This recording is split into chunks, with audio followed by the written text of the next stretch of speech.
Hi, made it to Salem Church. I guess it was about 3 or 4 miles. Made it in about an hour and a half, so I'm making pretty good time so far.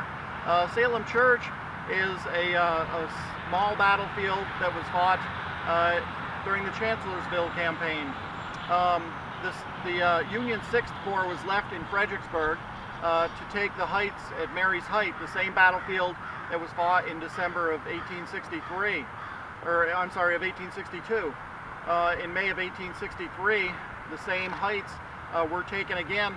This time they were actually taken because most of General Lee's army had moved out towards Chancellorsville to meet the Federal Army under General Joseph Hooker.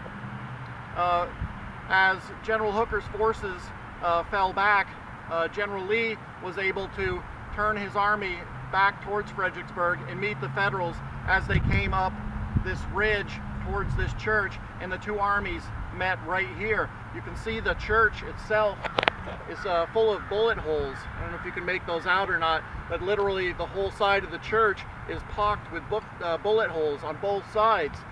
So you can just really tell that it was a very intense battle.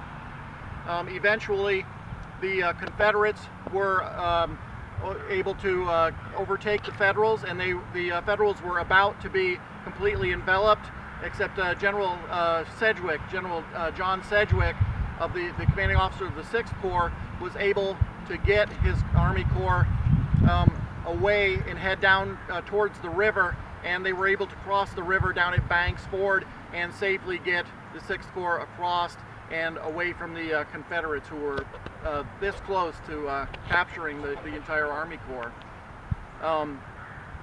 Eventually, the entire Federal Army was able to make it back across the Rappahannock River, and they regrouped across the river from Fredericksburg and Falmouth.